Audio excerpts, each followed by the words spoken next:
아, 저에게 주시는 하나님의 말씀은 창세기 45장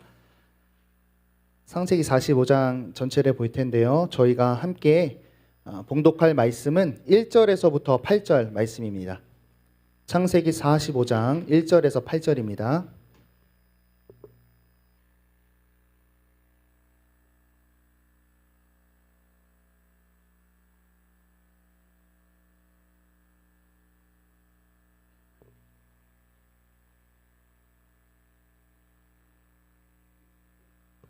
교독하고 마지막 함께 할게요. 요셉이 시종하는 자들 앞에서 그 정을 억제하지 못하여 소리질러 모든 사람을 자기에게서 물러가라 하고 그 형제들에게 자기를 알리니 그때에 그와 함께한 다른 사람이 없었더라.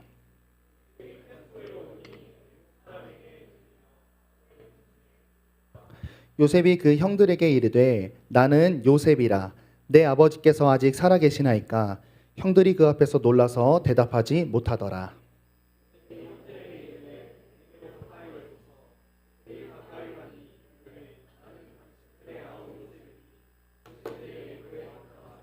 당신들이 나를 이곳에 팔았다고 해서 근심하지 마소서, 한탄하지 마소서. 하나님이 생명을 구원하시려고 나를 당신들보다 먼저 보내셨나이다.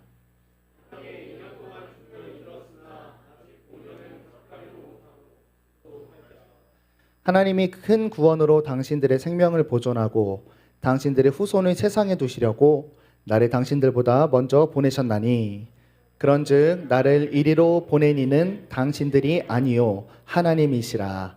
하나님이 나를 바로에게 아버지로 삼으시고 그 온 집의 주로 삼으시며 애굽 온 땅의 통치자로 삼으셨나이다. 아멘. 네, 우리 해석이라는 제목으로 말씀 나누도록 하겠습니다. 계속해서 이제 창세기 달려가고 있는데 거의 끝났습니다. 창세기는 50장이 엔딩이고 이제 거의 끝났죠. 달려오느라 너무 애쓰셨습니다. 주요 인물을 계속해서 보고 있는데요. 우리 이렇게 족장 시대가 흘러가고 있습니다. 우리 저번 주는 야곱에 대해서 살펴보았어요. 야곱이 에서와 화해하고 일어난 일들에 대해서 잠시 살폈고 오늘은 이제 이 창세기의 마지막 어떤 메인 흐름인 인물인 요셉에 대해서 한번 살펴보도록 하겠습니다. 야곱 이야기가 이제 어느 정도 마무리되면서 이삭이 이제 죽음을 맞이합니다. 그래서 야곱이 이 언약 백성 공동체의 리더가 된 상황이죠. 그런데 우리가 성경을 읽어서 알지만 참 언약 백성 공동체를 하나님이 만드셨는데 그 안은 하나님의 나라답지 못한 왜곡된 사랑으로 인한 정말 세상과 비슷한 공동체가 펼쳐지고 있는 것을 저희는 야곱의 편애를 통해서 확인하고 있습니다. 그래서 오늘은 이 요셉의 이야기를 통해서 하나님이 두 가지를 해 나가시는데 먼저는 이제 하나님이 언약 백성이 이 공동체를 통해서 세상에 하나님을 알리실 예정인데 이 공동체가 지금 왜곡되어 있으니까 요셉과 형들의 화해 장면을 통해서 이 공동체를 먼저 하나님 나라 다음으로 만들어 가세요. 그리고 요셉을 애굽에 먼저 보낸 이유가 소개되면서 아브라함 때부터 약속하신 자손과 땅과 복이 될지라의 약속을 또 한 발자국 진전시켜 나가십니다. 오늘 말씀 속에서 우리에게 주시는 은혜를 좀 다뤄보고자 할 텐데요. 특별히 오늘 말씀은 요셉의 관점에서 가족에게서 버려지고 또 버려진 그가 완전히 회복되는 그 과정을 담아내고 있는데 우리도 세상 속에서 또 죄된 세상에서 살아가며 받아왔던 많은 상처들과 상흔들이 오늘 말씀의 위로를 통해 회복될 수 있기를 바랍니다. 여러분 요셉의 이야기가 쭉 나와 있지만 크게는 이렇게 세 부분으로 나뉠 수 있을 것 같아요. 먼저는 요셉의 탄생과 또 야곱의 편애와 버려짐에 대한 이야기입니다. 탄생했고 자신이 그토록 사랑하던 라헬의 아들이었으니 편애가 시작되었고 사실 요셉이 버려져서 요셉만 불쌍하지만 형들이 너무 불쌍하죠. 형들도 상처와 트라우마 덩어리입니다. 애정 결핍이고 아버지에게 받지 못한 사랑을 요셉에게 투영하면서 요셉을 소위 왕따를 시켰죠. 그래서 이제 요셉을 팔아넘기는 과정인데 그래도 장자 르우벤은 아버지를 좀 생각했나 보지 야 이건 좀 아니다 했지만 여러 형제들의 요청에 의해서 요셉을 사람들이 구덩이에 빠뜨리고 굶고 죽이게 하려고 해요. 그때 유다가 나타나서 야, 여기다 버려두면 뭐하냐? 돈이나 벌자. 요셉을 물건 취급하면서 유다가 앞장서서 요셉을 팔아 넘기게 됩니다. 자, 그 다음에 이제 버려진 요셉의 일상이 쭉 이어지고 있어요. 여러 가지 사건들 많이 있죠. 먼저는 보디발의 집에 팔려갑니다. 그런데 보디발의 집에서 신임을 받고 잘 이 하우스키퍼가 되어 경영하고 있었는데 아내가 꼬셔서 그 음모에 넘어가서 요셉이 거기서도 한 번 더 나락으로 가죠. 그래서 감옥으로 갑니다. 은혜인지 다행인지 그 감옥은 추악한 죄수가 가는 곳이 아니라 왕궁의 죄인들이 갇히는 그런 감옥이었어요. 거기에서 고위 관료직을 만나게 되고 하나님이 요셉에게 주셨던 은사, 꿈을 해석하는 은사를 가지고 바로 앞에 서게 되고 바로의 꿈을 해석하면서 총리가 되게 됩니다. 자, 그 다음에 성경은 장면을 전환시켜요. 요셉을 주로 가져갔다가 야곱의 집안으로 넘어옵니다. 자, 야곱의 집안이 지금 가나안 땅에 있는데요. 기근이 밀려왔습니다. 그래서 야곱이 이런 얘기를 해요. 야, 너네 이 땅 썩어가는데 남정네들 12명에서 뭐 하더냐? 응? 저기 애굽은 곡식이 많다던데 가서 곡식 좀 사와라 하면서 야곱의 형제들이 이제 애굽으로 가서 요셉을 총 3번 마주하게 돼요. 자, 첫 번째 요셉을 만납니다. 요셉은 단번에 알아차렸어요. 나를 갖다 버린 형들이다. 그리고 형들이 곡식을 구하러 왔을 때 이렇게 형들을 취급합니다. 너네 정탐꾼이다 하면서 신문을 하기 시작해요. 그러면서 너네 진짜 너희가 정탐꾼이 아니라 진실한 사람이라는 걸 증명하려면 너네가 한 명 데려오지 않은 그 막내 아들 베냐민, 라헬에게서 요셉과 베냐민이 나오는데 베냐민을 데리고 너희 온 가족이 다시 나한테 다가와라 하면서 가족을 쫓아냅니다. 쫓아내는 과정 속에 시므온은 거기에 이제 볼모로 잡히게 되는 거죠.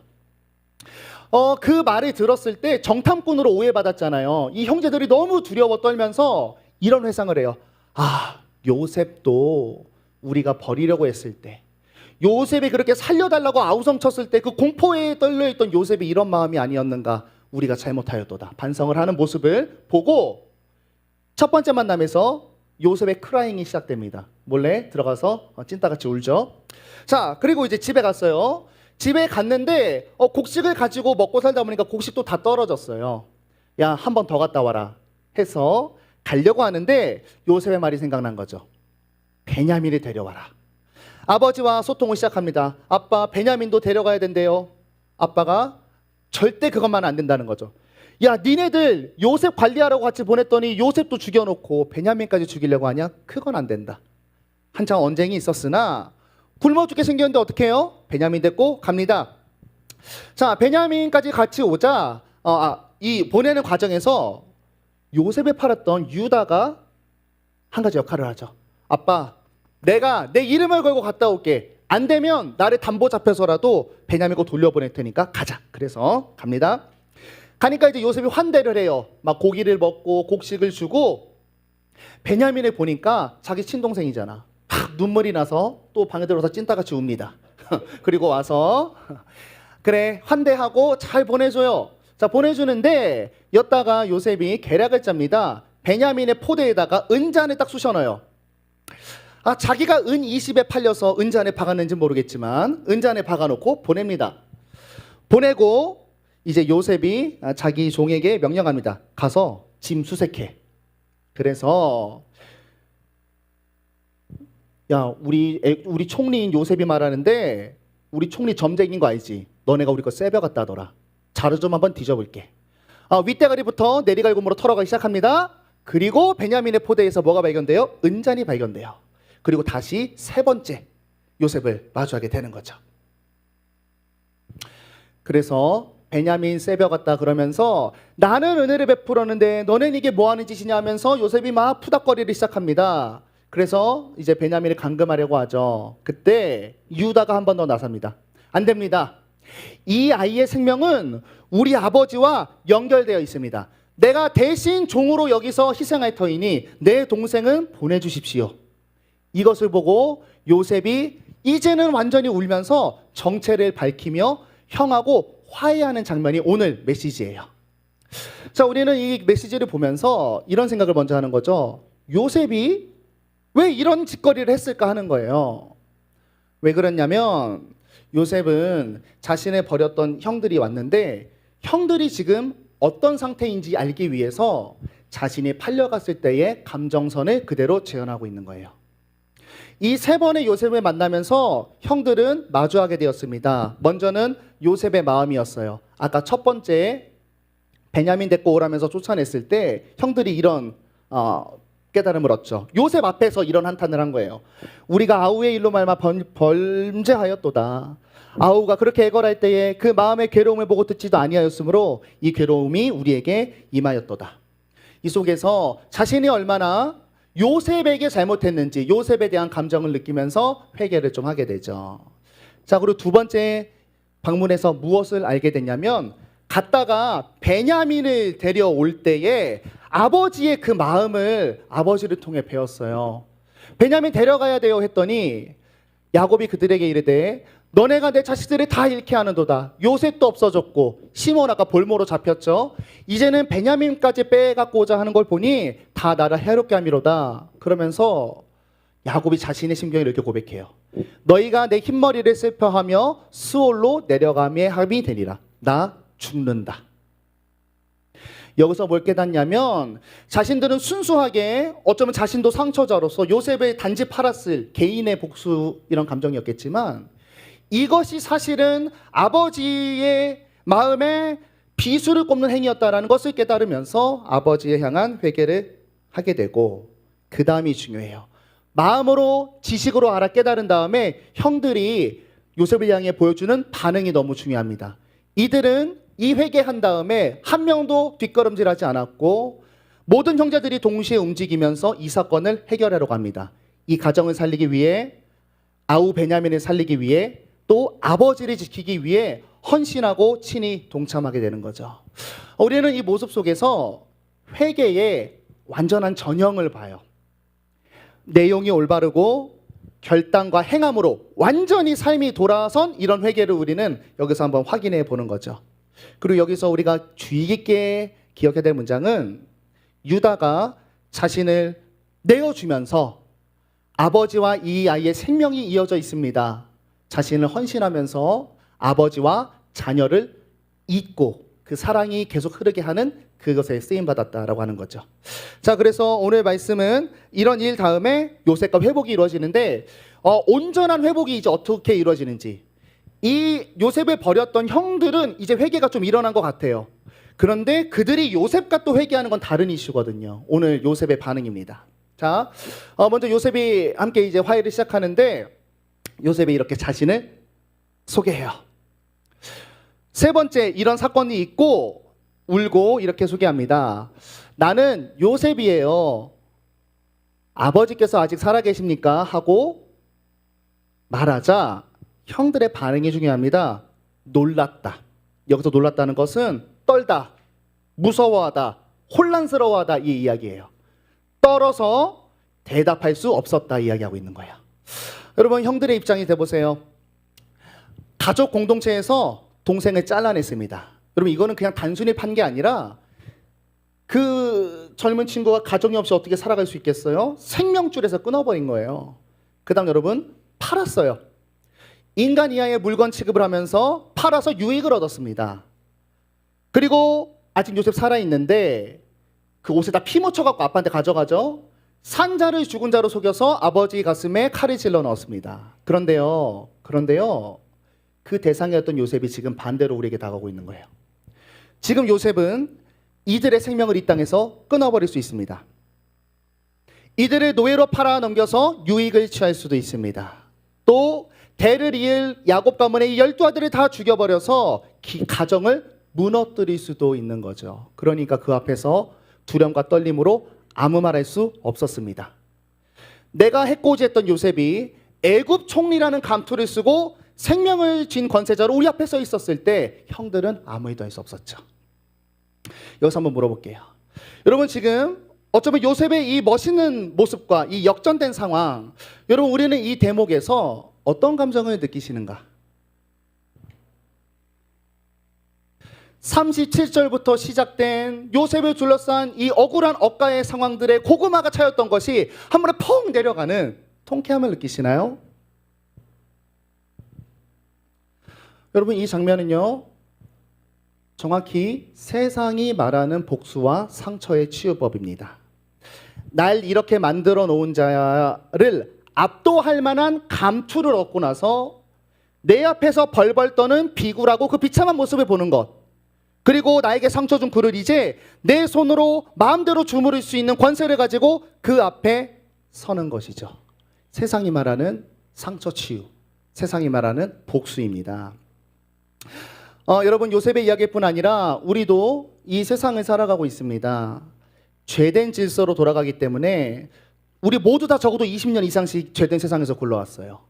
굴러오면서 저도 그렇고 많은 상처를 받았을 겁니다. 작은 상처부터 내 존재 자체를 무너뜨릴 정도의 큰 상처까지, 비교를 당하고 무시를 당하고 이유 없는 미움을 당하고 너 왜 그렇게 생겼냐 갑자기 욕하고 질투와 폭력과 또 그 상처로 인한 트라우마가 남아서 지금도 내가 사회생활하는 과정 속에 있어서 그 상처가 나의 발목을 붙잡고 이상행동을 하게 하는 그런 정도의 상처를 우리가 받았을 수 있죠. 여기서 확인할 수 있는 건 뭐냐면요, 여러분, 죄의 특징, 죄된 세상의 특징은요, 인격을 죽음을 향해서 나아가게 합니다. 그런 상처를 받고 우리가 20년 이상 넘게 살아왔는데요, 우리가 이 상처를 해결하기 위한 세상이 알려주는 방법은 뭐죠? 어떻게든 감투를 쓰는 겁니다. 부, 직함, 자격, 업적, 무기 또는 그들보다 뛰어난 세상의 인정을 받아서 널 무시하고 없이하려는 세상에서 당당히 서라. 그래서 세상을 두렵게 하고 세상을 마음껏 핸들링할 수 있는 사람으로 우뚝 서라. 그래서 네가 받았던 어릴 때의 악함과 약함과 상처와 흔적을 치유하고 지워라 라고 하는 것이 세상의 복수의 방법입니다. 여러분, 이것을 우리 신앙인의 삶으로 가져옵시다. 여러분, 우리가 그리스도인으로서도 이런 실수를 하는 경우가 종종 있어요.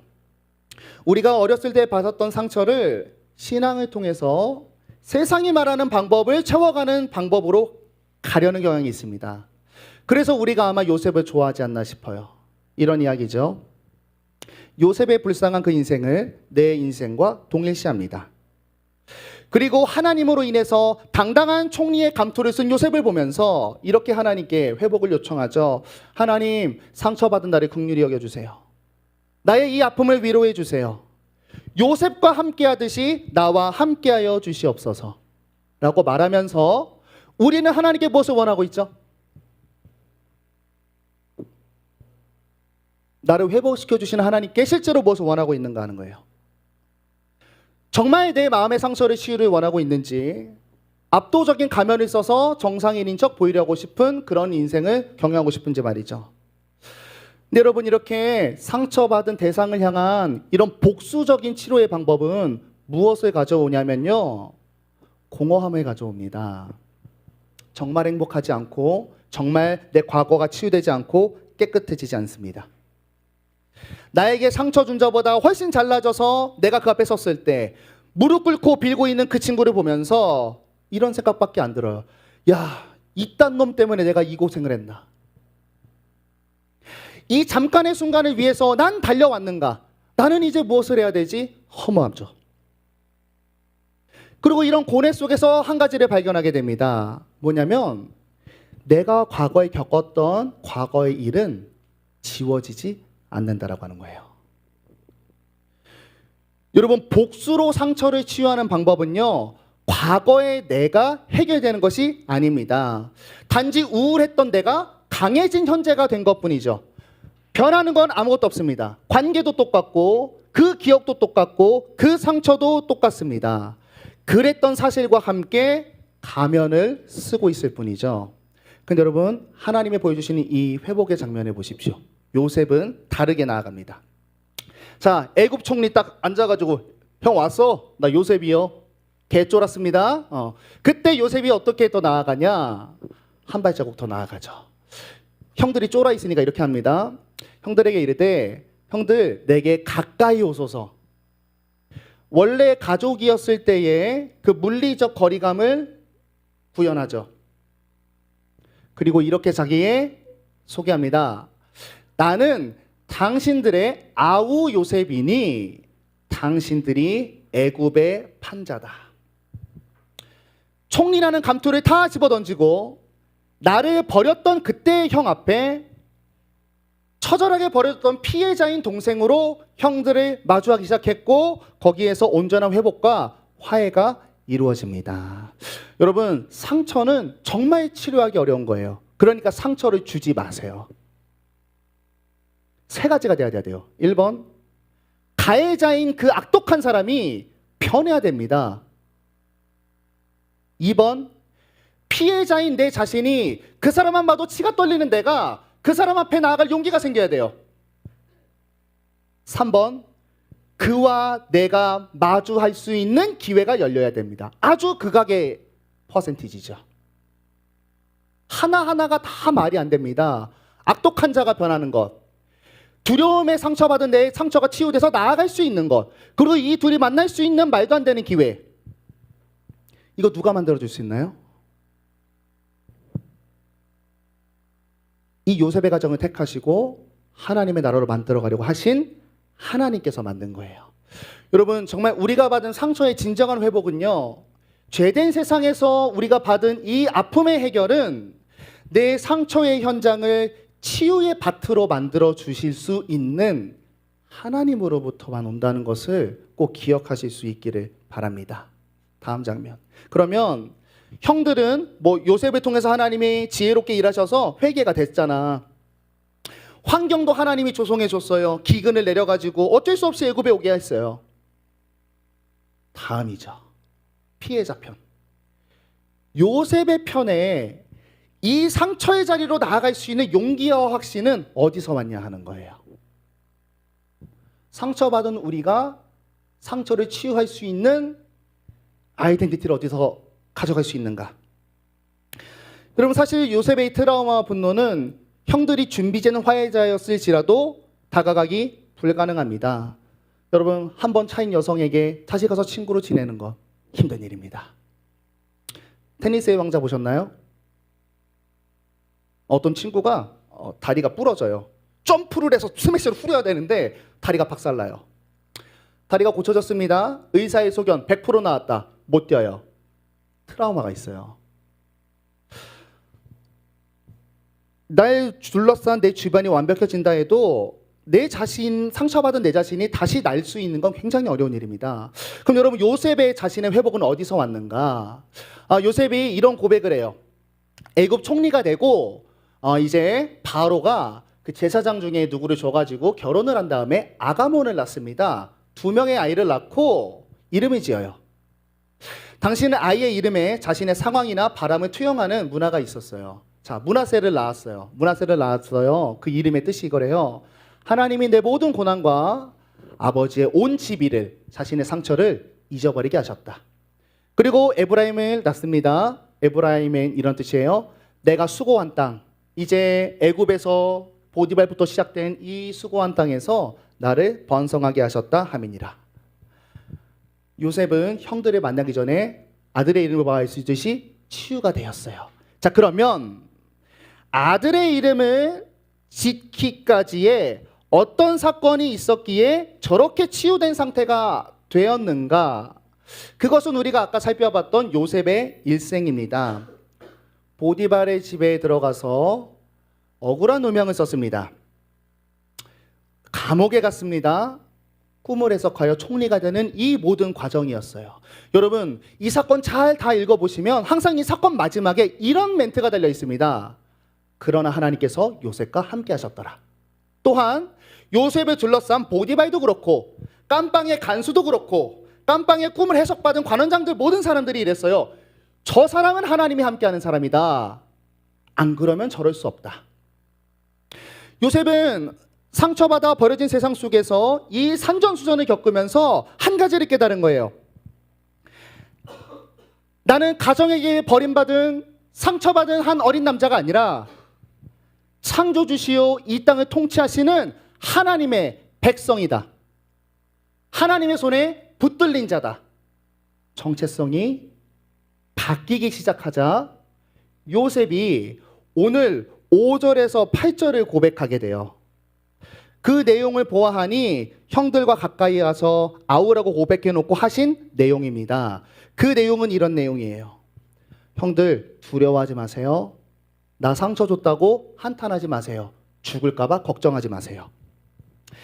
당신들이 날 버려서 이렇게 된 이 모든 일은 나를 길러가시려는 하나님의 손길이었고, 왜 하나님이 나를 애굽으로 이렇게 길렀나 생각해 봤더니 이제 기근이 오면 하나님의 택한 공동체가 굶어 죽을까 봐 나를 여기다가 그들의 생명을 지키기 위해서 나를 먼저 보냈습니다. 그리고 여러분들을 창대하게 하기 위해서 나를 먼저 여기다 보냈습니다. 여러분, 여기가 정말 중요해요. 무슨 소리냐? 여러분, 지금 요셉의 과거는 아무것도 바뀌지 않았어요. 그런데 뭐가 달라진 거예요? 설교 제목이죠. 해석이 달라진 겁니다.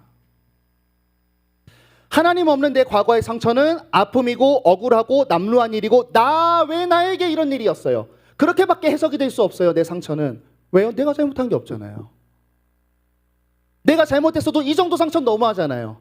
그런데 그 과거의 모든 사건을 내가 하나님의 자녀다라고 정체성이 정말 바르게 생기는 순간 하나님의 뜻으로 해석하기 시작하죠.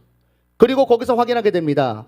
풍년 속 하나님의 나라를 세워 이 땅을 복되게 하려고 하는 그 놀라운 계획을 위한 하나님의 이끄심이었구나. 여러분, 죄로 상처 투성이 된 우리의 회복은 어디서 오냐면요, 우리의 정체성의 회복에서 옵니다. 죄로 왜곡된 내 정체성이 다 벗겨지고 원래의 정체성이 회복될 때만 가능해요. 원래의 정체성이 뭐죠? 나는 하나님의 자녀고 하나님이 날 잡고 기르고 있고 하나님이 나를 통해 내 지경에 펼치실 꿈이 있고 그것을 위해서 하나님이 끌고 가는 자다. 이 정체성이 생기니까요, 나의 모든 과거가 하나님으로 해석되기 시작합니다. 여러분, 세상은 우리의 상처를 이렇게 해석하죠. 너가 약해서 그래. 너가 못나서 그래. 너가 무너진 거야. 넌 이미 실패했어. 나중에 위대해져도 너의 상처를 뒤집어 까서 사람들이 널 깎아내릴 거야. 너 무력한 사람이야. 이거는요, 여러분, 하나님의 자녀를 향한 죄된 세상이 주는 정체성입니다. 우리의 상처를 명명하는 세상의 정체성이에요. 근데 하나님이 우리 잡고 있다니까요. 하나님으로 해석해 보십시오. 나의 약함이 하나님의 드러내기 위함이 될 수도 있고, 나의 못났던 그 순간 때문에 하나님의 사람의 도움을 마주하는 순간이 될 수도 있고, 내가 한번 그 사건에서 무너진 것이 오히려 다른 방향으로 가는 교정이 됐을 수도 있습니다. 나의 실패가 죄된 길에서 이탈하는 길이 될 수도 있고, 내가 받은 이 상처가 이제는 위험을 감지하는 은사가 될 수도 있고, 나의 무력했던 그 기간이 하나님을 기도하는 시간으로 해석되기 시작하는 거죠. 하나님의 놀라운 역사를 인카운터하게 됩니다. 아주 우연하게 하나님의 뜻을 탁 마주하는 그 순간이 될 때 우리의 상처가 회복되는 거예요. 여러분, 어떤 상처를 안고 계신가요?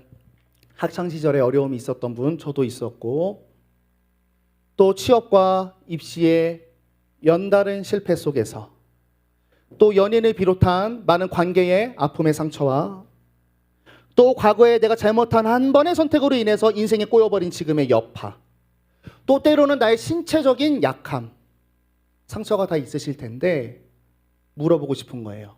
그 상처를 내가 어떤 모양으로 품고 있는가 하는 거예요. 오늘 말씀에 비추면 그 상처를 어떻게 해석해서 안고 계세요? 왜 나에게 이런 일이, 내 인생 망한 대로 품고 계신지, 아니면 내가 하나님의 자녀인데 그것을 경험하게 하셨다면 거기에 어떤 뜻이 있었을지 해석하려는 그릇에 담아내고 있는가 하는 거죠. 여러분, 하나님으로 해석하면 상처가 회복됩니다. 왜냐하면 하나님은 우리 인생에 한순간의 여백도 없이 이 땅에 넣어서 기르시는 과정이기 때문이에요. 물으시고 하나님의 뜻을 닦기 시작하면 거기서부터 치료가 회복됩니다. 자, 마지막 장면이에요.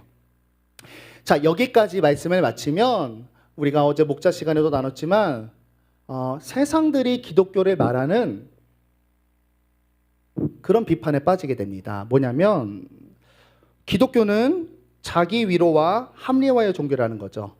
존재하지도 않는 신이 있다고 상정해 놓고 내 잘못을 다 하나님으로부터 어떻게 된 것이라고 이야기하면서 내 상처를 합리화시키는 그런 자기 위안의 종교다라고 우리를 비판합니다. 맞습니다. 여기까지 하면 그게 맞는데 여러분, 성경은요 그 다음을 기록해요.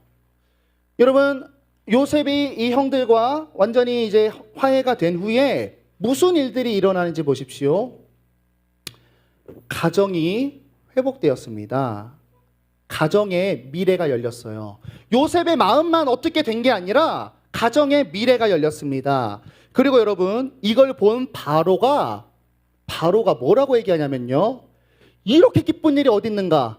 내가 애굽에 좋은 곳에 줄 터이니 너희 아버지 모셔와라. 가정의 미래가 열리기 시작했습니다. 그리고 야곱, 베냐민 뺏겼을 때 쟤 죽으면 나 죽을 거다. 야곱이요, 애굽 왕이 아빠 데려오라고 해서 끌고 가요. 그때 형들이 주저리 설명하고 마지막 절 보면 그들의 아버지 야곱은 요셉이 자기를 태우려고 보낸 수레를 보고서야 기운이 솟행한지라 아버지의 생명이 살아납니다. 그리고 우리가 다 아는 미래, 약속의 성취에 한 발자국 더 나아가게 되죠. 기근 속에서도 그 족장 부족 가족 70명 몇 명을 장정만 60만까지 뿔내는 데에 애굽으로 데리고 와서 고센 땅에 머물면서 이루어내시죠. 여러분 잘 보세요. 하나님의 주시는 회복은 자기 합리화, 내 과거 합리화가 아니에요. 왜냐하면 하나님의 회복은요, 여러분, 우리에게 생명을 던져넣으시는 회복이기 때문이에요. 생명이라는 뜻은 여러분, 사람이 있다. 생명은 내일이 있어요. 생명은 미래가 있습니다. 생명은 피어납니다. 하나님이 우리로 회복하시고 우리가 정말 하나님으로부터 새로운 정체성으로 말만 회복을 잊게 되면 미래가 열려요. 이런 회복은 하나님이 주는 회복이 아닙니다. 하나님 생각하면서 또 슬픈 찬양을 부르면서 나 괜찮아, 내 잘못에도 의미가 있어, 내가 작아야지 하나님이 드러나지라고 하면서, 잘 보세요, 내가 잘못한 거에 대한 메타인지 전혀 안 되고 누가 봐도 내 잘못인데 하나님 얘기하면서 교정하지 않고 있는 모습, 하나님 핑계대면서 난 내 모습 이대로 사랑하시네 그대로 멈춰있는 모습, 하나님 때문에 회복됐다 그래놓고 내 삶을 전혀 전진하지 않고 있는 모습, 여러분 이거는 하나님이 아니라 신을 상정해놓고 자기 위로하고 있는 거예요. 하나님이 주신 회복은 언제나 전진이었고 하나님의 약속과 꿈을 향해 나아갑니다. 잘 보세요. 요셉 마음 회복됐어요. 그런데 요셉으로 하여금 어떤 일이 일어났냐면 형한테 전진하게 됐어요. 전진해서 가족의 미래가 열렸어요. 형들 보세요. 깨달았어요. 내가 잘못했구나. 근데 그 형들 결단해서 나아갔어요. 유다, 내가 대신 잡히겠습니다. 아버지의 마음과 슬픔을 보고 가족을 살리기 위한 사람으로 전진했습니다. 죽어진 아버지가 생명을 얻고 살아가기 시작했어요. 땅 자손복 미래가 열렸습니다. 여러분, 우리가 하나님으로 회복됐다고 하는 그 상처와 나의 그 과거들이 멈춰 있는지를 한번 잘 살펴보세요.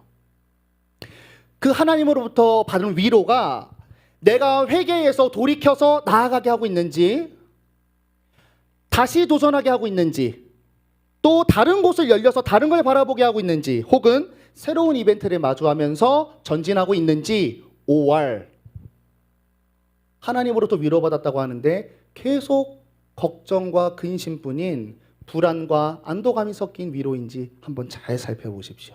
우리 하나님한테 무엇을 원하고 있는가? 여러분, 하나님으로부터 새 생명을 얻었으면 전진해야 되는 거예요. 하나님은 절대 우리를 멈춰서게 하시는 분이 아닙니다. 우리의 과거의 아픔을 하나님으로 해석하시며 그것을 양분 삼아서 하나님이 가리키는 곳으로 나아갈 수 있어야 되는 거죠. 오늘 보면 한 가지 진리가 나오는데요. 하나님이 택한 야곱의 가족이 망가졌잖아요. 근데 하나님이 그 가족을 쓰실 때 반드시 회복시켜서 사용하세요. 여러분의 자녀 삼으시고 인생에 던져넣습니다. 여러분의 상처와 아픔이 많을 것이지요. 반드시 회복시켜서 하나님이 귀한 일을 이루어 가십니다. 마지막 한 가지 더 메시지인데요. 우리는 이 속에서 어떤 요셉과 형들 간의 개인의 어떤 이 화해의 장면이 있지만 한 발자국 더 뒤에서 하나님의 관점으로 보니까 이 성경 통으로 연결하는 땅과 자손과 복이 될지라, 이 중에서 자손을 불려가는 하나님의 계획이 있었음을 배웠어요. 근데 여기에 한 가지가 더 있었어요. 이것은 정말 더 거시적인 시점에 하나님의 약속의 이야기였습니다. 복이 될지라라는 약속이 전진하고 있어요. 이 화해의 과정에서 중간자 역할을 담당한 유다라는 인물이 있습니다. 여러분, 그는 처음에 요셉을 은 20에 팔아넘긴 자였어요. 그런데 지금은 어떤 이야기를 하고 있냐면 베냐민이 아버지의 생명과 연결되어 있습니다. 내가 종이 되어 나를 헌신하겠습니다. 아버지와 그 자녀의 사랑이 흐르도록, 생명이 흐르도록 이어달라고 지금 간구하고 있죠. 여러분, 그리고 이 유다 지파의 자손에서 누가 오시냐면 예수 그리스도께서 오십니다. 예수님이 오셨을 때 이 유다 지파 유다 말고 또 다른, 너무 웃기게 유다가 등장해요. 유다가 등장해서 예수님을 은산수에 팔아넘깁니다. 우리는 이런 생각을 했어요. 아니, 예수님이 오셔서 측근을 모아서 나라를 만들어서 하나님의 샬롬을 전해야 되는데 유다가 예수를 30에 팔아넘겨서 망했다고 생각했어요. 그런데 예수님은 생각이 달랐어요. 유다의 모습, 유다 지파이신 예수 그리스도께서 자신을 헌신하고 죽으시는 그 중보로 야곱과 베냐민의 생명이 이어져 있던 것처럼 하나님이 너무나 사랑하시는 이 땅의 영혼들과 생명이 이어져 있는데 그것이 끊어진 아픔을 가지시고 예수님이 죽으심으로 사랑이 회복되었습니다. 그리고 그 예수님께서 예수님 이후의 백성으로 살아가는 우리와 영원히 함께하고 계십니다. 여러분, 말씀을 정리합니다. 우리는 여러분 그리스도인이에요. 죄된 세상 속에 나그네처럼 던져져서 살아가고 있습니다. 그 속에서 요셉만치는 아닐지라도 많은 상처와 헌대투성이가 된 우리의 심령임을 솔직히 고백합니다. 그런 우리 상황에서 오늘 말씀을 통해 하나님의 이 모습을 기억할 수 있기를 바라요. 먼저 여러분, 우리가 하나님의 백성이라는 점입니다. 여러분, 이 정체성이 있으면 우리는 회복될 수 있어요. 내가 살아온 모든 인생의 역사가 하나님의 영광스러운 계획에 속해 있습니다. 내가 마주한 어떠한 아픔도 아유, 목사님 어떻게 막말해요? 저는 막말해요. 막말하는데 성령님은 아세요. 그 사건 안에 있는 하나님의 분명한 뜻이 있으세요. 제가 여러분을 해결해 드린다는 게 아니에요. 말씀이 드러내 주시죠. 하나님의 뜻이 분명히 있습니다. 그럼 그것을 발견할 수 있기를 바라요. 여러분, 하나님의 자녀입니다. 세상이 여러분이 말하는 실패자라는 정체성 내다버리십시오. 하나님의 자녀입니다. 그리고 두 번째는 하나님은 상처를 받은 우리를 통해 일을 하시는데요. 먼저는 우리를 회복시키세요. 절대로 여러분의 상처를 절대로 회복시키시고 하나님의 일을 이루어 나가십니다. 그리고 이 일을 하시는데 중보자를 사용하세요. 예수 그리스도. 그분의 영인 성령님께서 여러분의 상처를 치유하시는 일을 도우십니다. 말씀을 통해 내 아픔을 해석하시며 하나님의 꿈을 발견하는 여러분이 될 수 있기를 바랍니다. 그래서 오늘 말씀을 기억하며 적용을 이렇게 했으면 좋겠어요. 먼저는 여러분, 우리가 그 형제들의 자리에 있지 않은가 한번 돌아봅시다. 우리가 언약 공동체잖아요. 이 교회에서 누군가를 향한 이 형들의 모습이 아니었는가 하는 거예요. 여러분, 하나님이 우리 청년부를 사용하실 거거든요.